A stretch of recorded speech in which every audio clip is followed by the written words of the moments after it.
You ask Tiger to solve. This deals with linear equations with one unknown. The final result is x equals 33. Let's solve it step by step. Group all constants on the right side of the equation.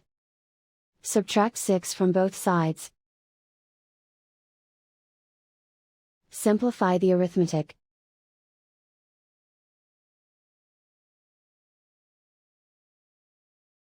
Isolate the x. Divide both sides by 2. Simplify the fraction. Find the greatest common factor of the numerator and denominator. Factor out and cancel the greatest common factor.